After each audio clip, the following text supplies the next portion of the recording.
રાજકોટમાં સંસ્કૃતિ આર્ય ગુરુકુલમ દ્વારા ભગવદ્ ગીતા જયંતિ નિમિત્તે 11 ડિસેમ્બર અને ગીતા જયંતિના દિવસે નિબંધ સ્પર્ધાનું આયોજન કરવામાં આવશે, જેમાં ભગવદ્ ગીતા સાથે સંકળાયેલા અલગ અલગ 5 વિષયો પર નિબંધો લખવાના રહેશે। આ સ્પર્ધામાં વિદ્યાર્થીઓ સહિત કોઈ પણ ભાગ લઈ શકશે, તેમજ ભાગ લેવા ઈચ્છુકે 1 ડિસેમ્બર સુધીમાં પોતાનો નિબંધ મોકલી આપવામાં આવશે, જે અંતર્ગત 175 લોકો જોડાઈ ચૂક્યા છે।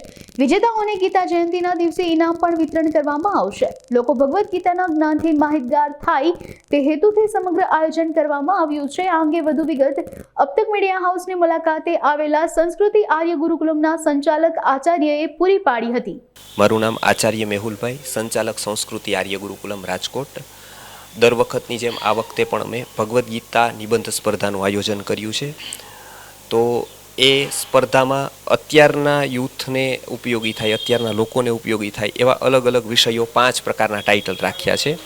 આમ તો આપણે ગીતા વિશે સમજતા હોય, જાણતા હોય, પરંતુ અહીંયા આપણે અલગ દ્રષ્ટિથી આને વિચારવાની છે, સમજવાની છે। એના માટે અમે એવા ટાઇટલ ચૂઝ કર્યા છે, લાઈક કે ભગવદ્ ગીતા અને આયુર્વેદ, ભગવદ્ ગીતા અને day to day life, Bhagavad Gita અને સ્ટુડન્ટ લાઈફ, ભગવદ્ ગીતા અને મેનેજમેન્ટના સિદ્ધાંતો અને ભગવદ્ ગીતા અને મોડર્ન એજ્યુકેશન। આ 5 જે ટોપિક છે એ ટોપિક ઉપર ભગવદ્ ગીતા શું શું કહે છે, એમાં એવું શું છે કે જે IIMમાં પણ આજે ભગવદ્ ગીતાના કોર્સિસ ચાલે છે, કેવું મેનેજમેન્ટ, ભગવદ્ ગીતા આજ વર્લ્ડ લેવલે માન્ય ગ્રંથ છે, તો એ દ્રષ્ટિથી આપણે જોઈ શકીએ, યુથ પહોંચી શકે। આપણે બુક તો ઘર ઘર સુધી પહોંચી ગઈ છે, પરંતુ દુઃખની એ વાત છે કે ભાઈ એ બુક સુધી આપણે નથી પહોંચ્યા। તો ગીતા સુધી લોકો પહોંચે, યુથ પહોંચે, બીજા લોકો વાંચતા થાય। પહોંચવું મતલબ કે એને વિચારતા થાય, વાંચતા થાય। એના માટે આ સંસ્થા ઘણા વર્ષોથી ગીતા ઉપર, ભગવદ્ ગીતા ઉપર રિસર્ચ કરે છે અને અલગ અલગ ટોપિકો લઈને કાર્યક્રમ પણ કરે છે। આનું એક સ્ટડી સર્કલનો કાર્યક્રમ આપણે દર મંગળવારે 9:30 to 10:30 ગિરિકંદ્રા એપાર્ટમેન્ટ પંચવટી સોસાયટીમાં ચાલે છે અને અનેક લોકો આમાં ભાગ લે છે। એવી રીતે દર વખતે અમે કોમ્પિટિશન કરીએ છીએ। ગયા વખતે 2000 જેટલા યુવાનોએ રાજકોટ શહેરમાંથી ભાગ લીધેલો હતો। આ વખતે પણ એટલા જ યુવાનો એનાથી વધારે ભાગ લે, બીજા પણ લોકો જોડાય, કેમ કે માત્ર યુવાનો માટે નથી પરંતુ ઓપન ફોર ઓલ છે। હવે આ સ્પર્ધામાં જે વિન થાય છે, મતલબ કે નિબંધ કલેક્શન થાય છે, એની અંતિમ તારીખ 2 ડિસેમ્બર છે।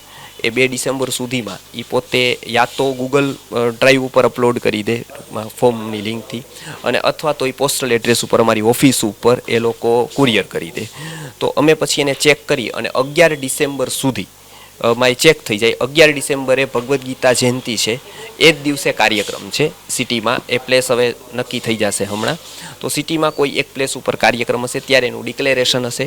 એનાથી પછી એને વોટ્સએપ દ્વારા અથવા તો બીજા કોઈ પણ માધ્યમથી એને ખબર પડી જશે। જે લોકોના નંબર આપ્યા છે તો એ લોકોના માટે પ્રાઇઝ રાખ્યા છે અમે, લાઈક કે સ્ટુડન્ટ માટે પણ અલગ પ્રાઇઝ છે, અને જે એલ્ડર્સ લોકો બાકીના બીજા બહારના લે છે એમના માટે પણ અલગ પ્રાઇઝ છે।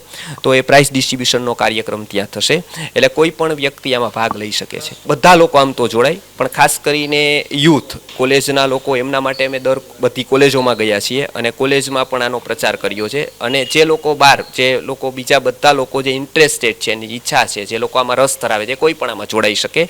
એટલે બંને છે, કોલેજના યુવાનો, સ્ટુડન્ટો માટે કે જેને અમારે પછી ફોલોઅપ લેવાના હોય એના માટે એક અલગ સેગમેન્ટ છે, અને સેકન્ડ સેગમેન્ટમાં ઓપન ફોર ઓલ બધા જ લોકો જોડાઈ શકે છે। જે લોકોને જોડાવવું છે એમાં અમારો મોબાઈલ નંબર આપ્યો છે, ગૂગલ ફોર્મની લિંક આપેલી છે, એ પોતે એસે લખે અને પોતે સબમિટ કરી શકે ગૂગલ ફોર્મ ઉપર જઈને।